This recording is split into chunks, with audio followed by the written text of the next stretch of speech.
এটা কবি নিয়েছে তোমার 70 টাকা। হ্যাঁ কবি তো সস্তা। হ্যাঁ আর টমেটো হইছে 30 টাকা করে কেজি। 30 টাকা কেজি। আজকে সব কিছু সস্তা ছিল। হ্যাঁ এদিকে বিউটি আপা তেলে পিঠা বানানো শুরু করে দিছে। আসসালামু আলাইকুম, সবাই কেমন আছেন? আশা করি সবাই ভালো আছেন।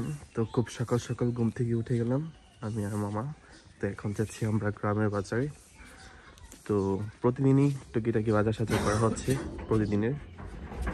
তো আজকেও যে দেখি হ্যাঁ অনেক বেশি কুয়াশা পড়ছে আজকে সকালে।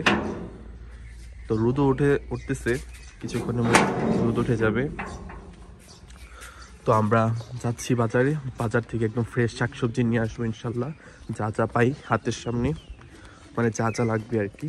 তো আমরা গাড়ি পেয়ে ফেলছি আজকে, কপাল খুবই ভালো, গাড়ি না পেলে হাঁটতে হাঁটতে যেতে হতো। তো মামার সাথে চলে এসেছি বাজারে বাজার করার জন্য। ট্যাংরা মাছ নিচ্ছি। একটা মিনিট পাবে।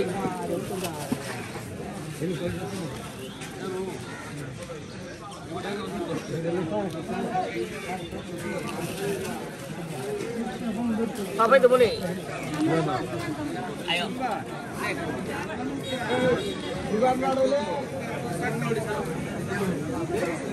সব কিনা নেবেন। এটা 40 টাকা 80 টাকা কম কত? তো দুইটা ফুলকপি নিয়ে নিছি।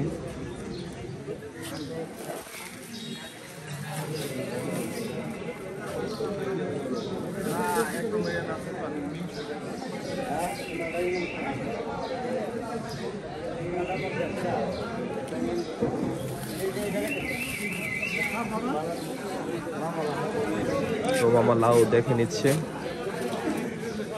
কারণ মামা যখনই বাজারে আসে একদম দেশি শাকসবজিটা নেওয়ার চেষ্টা করে। ধনিয়া পাতা দেওয়া যায়। তো লাউ আর ধনিয়া পাতা নিয়ে নিচ্ছি।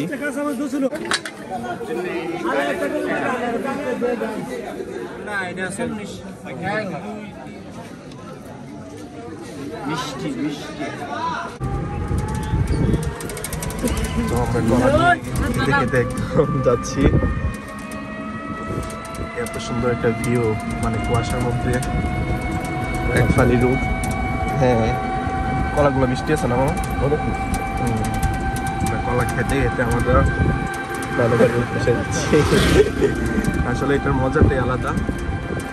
দেখেন মাশাআল্লাহ কত সুন্দর একটা ভিউ। বাইরের তো সকাল সকাল বাজারে গেছিল, তো টমেটো নিয়ে আসলো, নারকেল নিয়ে আসলো, এখানে ফুলকপি নিয়ে আসলো। নারকেল দিয়ে কি পিঠা হবে না? হ্যাঁ নারকেল দিয়ে পিঠা হবে তো। নারকেল নিয়ে আসলো। দুইটা কবি নিয়েছে তোমার 70 টাকা। হ্যাঁ কবি তো সস্তা। হ্যাঁ আর টমেটো হইছে 30 টাকা করে কেজি। 30 টাকা কেজি। আজকে সব কিছু সস্তা ছিল। হ্যাঁ লাউটা হইছে 120 টাকা। হ্যাঁ লাউ দাম। আর এখানে কাঁচামরিচ, ধনিয়া পাতা। হ্যাঁ মামার সাথে আমি প্রতিদিনই বাজার যাই, একদম ফ্রেশ সব কিছু নিয়ে আসি, বিশেষ করে শাকসবজিটা। হ্যাঁ ধনিয়া পাতাটাও একদম বেশি, খুবই স্মেল, সুন্দর স্মেল। আর এখানে ট্যাংরা মাছ নিয়ে আসছে। এটি গুলাইয়া মাছ তোমার? ও আচ্ছা আচ্ছা। এটি গুলাইয়া। আর সাথে এসে কলা। না আমাদের গাছের রসা ভাই, আবার বাজার থেকে। হ্যাঁ এই কলাগুলো খুবই বেশি মজা, এর জন্য মামা সবসময় নিয়ে আসে। এই কলা। আর আমরা গাড়িতে খেতে খেতে আসছি।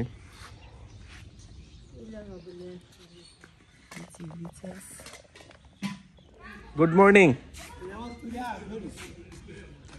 কি খবর, কেমন আছেন? Good morning. Good morning to you.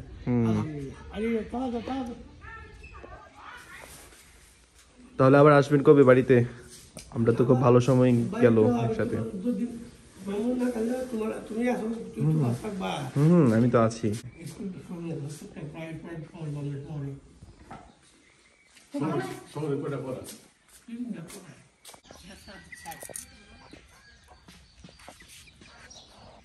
তো আজকে আমাদের তেলে পিঠা বানানো হবে। তো খেজুর গুড় দিয়ে, সোহানের পাটানো গুড় দিয়ে। তো এখানে কি কি নিছো বিটি বলো? এনা নারকেল লইছি, ভাত বাটা লইছি, ময়দা লইছি, চাউল বাটা নিছি, আতমার চাউলটা। আতপ চাউল আর পোলার চাউল সাথে মেশানো। আর এই যে এখানে তোমার ইয়াটা করে নিচ্ছি, ভুটটা একটু গালায় নিচ্ছি। তো এখানে কি দুই রকম ভাবে পিঠা হবে নাকি? এটা হচ্ছে নারকেল দিয়ে আর এটা নারকেল ছাড়া। আচ্ছা আচ্ছা, নারকেল ছাড়া। দুইটাই তো তেলে পিঠা না?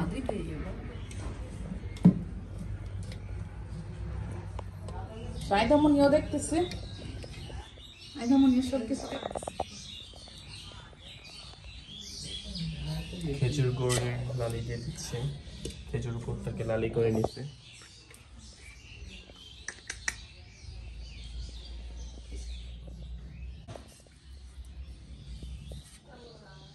এইদিকে বিউটি আপা তেলের পিঠা বানানো শুরু করে দিছে।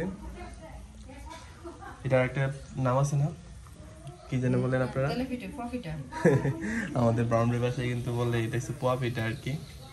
তো দুই রকম ভাবে না আপনি বলছিলেন বানাবেন, একটা নারকেল দিয়ে আর একটা নারকেল ছাড়া। নাকি ছাড়া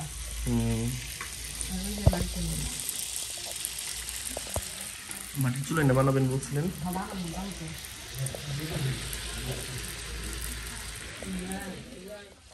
তো খুব মাশাআল্লাহ খুব সুন্দরভাবে ছোট ছোট করে বানাচ্ছি ভিডিওটা। আর মামা আসা উপলক্ষে নানু বাড়ি একদম নতুন রূপে আর কি সাজিয়ে নিচ্ছে।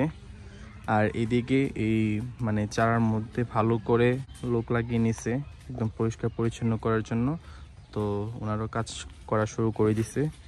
তো এখানে যে গাছ আছে আর কি, গাছের আগাছা এগুলো সব কিছু পরিষ্কার করে নেবে। তো এইগুলো অলরেডি কাজ করা শুরু করে দিছে, কাটাকাটি। নানা ভাইয়ের বাগানটা আরেকটু মানে সুন্দরভাবে গোছানোর ট্রাই করতেছে মামা আসার পর। মানে এগুলো সব কিছু পরিষ্কার পরিচ্ছন্ন করে নিচ্ছে।